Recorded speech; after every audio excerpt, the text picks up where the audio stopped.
Olá, crianças! Tudo bem com vocês? Aqui é a Tia Van novamente e hoje nós vamos falar um pouquinho sobre a nossa lição de sexta-feira. Durante toda essa semana, nós fizemos um retrospecto do que aconteceu na vida do nosso Senhor e Salvador Jesus Cristo desde domingo passado. E nós aprendemos na segunda-feira que Jesus estava entrando em Jerusalém com um burrinho para se cumprir uma profecia que dizia que o Filho do Homem viria sentado no filho de jumentinha, né?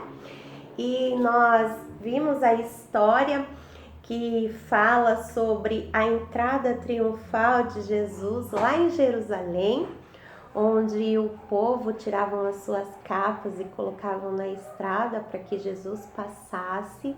As pessoas também tiravam ramos de palmeira e exaltavam o nome do Senhor, dizendo: Hosana nas alturas, bendito é aquele que vem em nome do Senhor.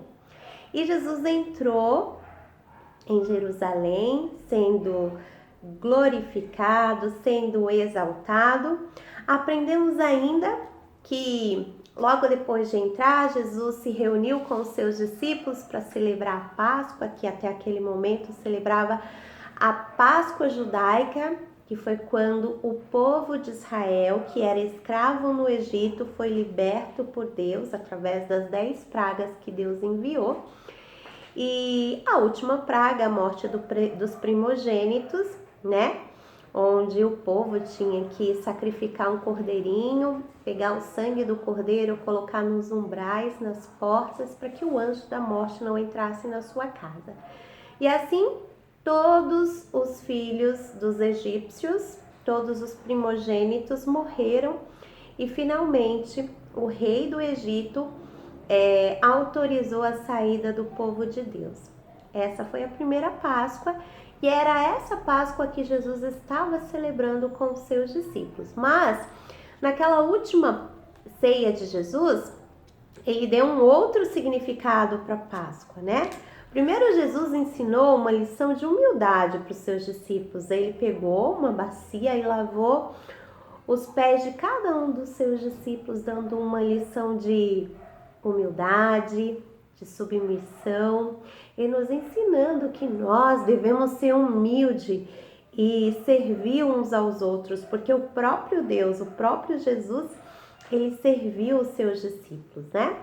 Logo depois que ele lavou os pés dos seus discípulos, eles foram ceiar e Jesus pegou o pão, dividiu entre os seus discípulos e falou: esse pão representa o meu corpo que será entregue por vós. Os discípulos não entenderam naquele primeiro momento, mas Jesus sabia que ele seria entregue e teria que morrer na cruz pelos nossos pecados. E da mesma forma, ele pegou o vinho e deu um novo significado. Ele disse: esse é o meu sangue que será derramado por vós também.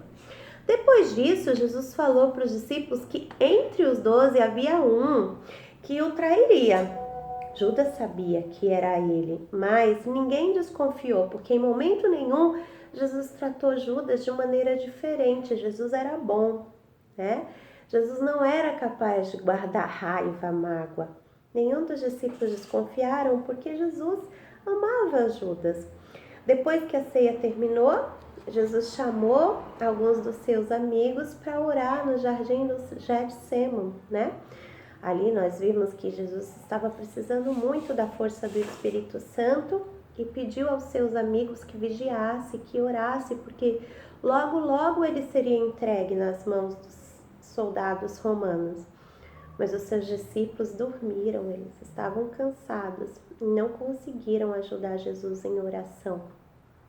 A Bíblia ainda nos conta nesse texto bíblico que Jesus estava tão triste, tão desesperado, que enquanto ele orava, o seu suor era como sangue, né? Logo depois, chegou Judas com os soldados, deu um beijo em Jesus e mostrou para os soldados que Jesus era o Mestre, o Filho de Deus.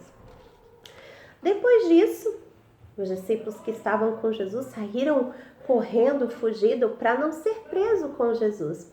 E entre eles estava Pedro. né? Muita gente, quando viu Pedro, reconheceu. E as pessoas falavam, esse daí também andava com Jesus. E Pedro, não, imagina, eu não, nem conheço esse homem. Mas isso aconteceu para se cumprir o que Jesus havia dito também, que Pedro negaria 3 vezes. Mas existe uma grande diferença entre Pedro e Judas. Judas não se arrependeu de ter traído Jesus, mas Pedro, assim que o galo cantou pela 3ª vez, ele se arrependeu. E ele pediu perdão a Deus. A Bíblia nos ensina que quando nós pedimos perdão, o Senhor é fiel e justo para nos perdoar, né? Não existe pecado que Deus não perdoe. E depois daquele momento, Jesus foi preso, Jesus apanhou, cuspiram em Jesus e finalmente colocaram Jesus diante de Pilatos. Pilatos, que era o grande governador. E Pilatos examinou Jesus para ver se achava algum erro em Jesus e nada foi encontrado. Nada que desonrasse o nosso Senhor e Salvador Jesus Cristo. Então Pilatos falou, olha, eu vou colocar uma capa nele, ele vai apanhar e depois eu solto ele. Mas o povo gritava, crucifica esse homem, crucifica! Era costume naquela época soltar um prisioneiro na Páscoa. Então, o povo falava, solta Barrabás, que era um assaltante, um assassino cruel. Crucifica Jesus. E foi o que aconteceu. Mas como Pilatos não achou nada que desonrasse Jesus, ele mandou que trouxesse uma bacia com água e lavou as mãos diante do povo. Aquele era um sinal de que um homem inocente que não tinha achado nada contra ele ia ser morto. Pilatos não queria ter nada a ver com aquela situação. Por isso ele lavou as mãos, entregou Jesus nas mãos dos soldados. Os soldados colocaram uma coroa de espinhos, espinhos enormes na cabeça de Jesus que penetraram no seu crânio e fez Jesus pegar uma cruz enorme e levar até o Monte do Calvário. Lá, eles prenderam Jesus numa cruz no meio de 2 bandidos, 2 ladrões que mereciam ser crucificados porque eles eram muito maus.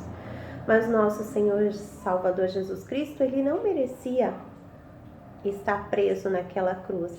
Mas era necessário que isso se fizesse para se cumprir a profecia, que dizia que um justo teria que morrer pelos injustos, por nós.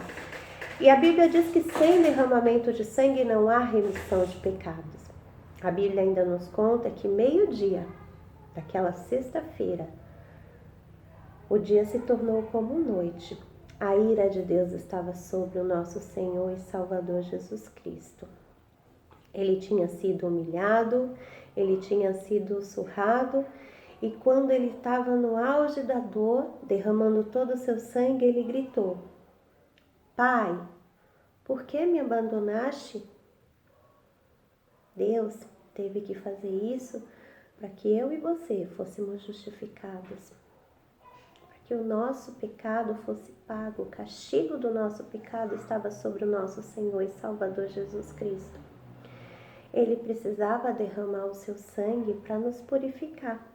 Não existe um maior amor do que esse. O amor do Pai que entrega o seu próprio Filho para o resgate das nossas vidas.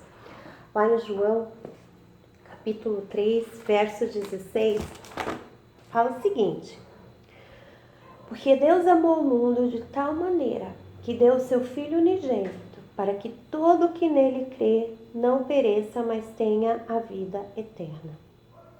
Deus te amou e por isso ele entregou o seu Filho Jesus Cristo para morrer na cruz pelo seu pecado, pelo meu pecado.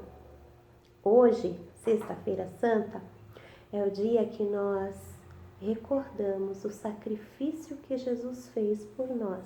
A qualquer momento ele poderia ter saído na cruz, mas ele resolveu se entregar por nós. Se você já aceitou Jesus, esse é o momento de você agradecer com sua família pelo sacrifício de Jesus, porque é esse sacrifício que te torna puro, santo, para que você entre diante de Deus e coloque suas ofertas, as suas petições diante do Senhor, para que você tenha um relacionamento com Deus. Jesus é o caminho, é a verdade, é a vida. Ele é o único que nos leva até Deus. Mas, se você ainda não pediu para Jesus entrar no seu coração, esse é o momento. Se você entendeu que você é pecador, que você não tem merecimento nenhum e que o seu pecado te afasta de Deus, se você entendeu que Jesus morreu na cruz para te salvar, agora você e sua família podem orar agradecendo a Deus por esse amor e agradecendo a Jesus por se sacrificar na cruz pelos seus pecados. Por mim morreu Jesus,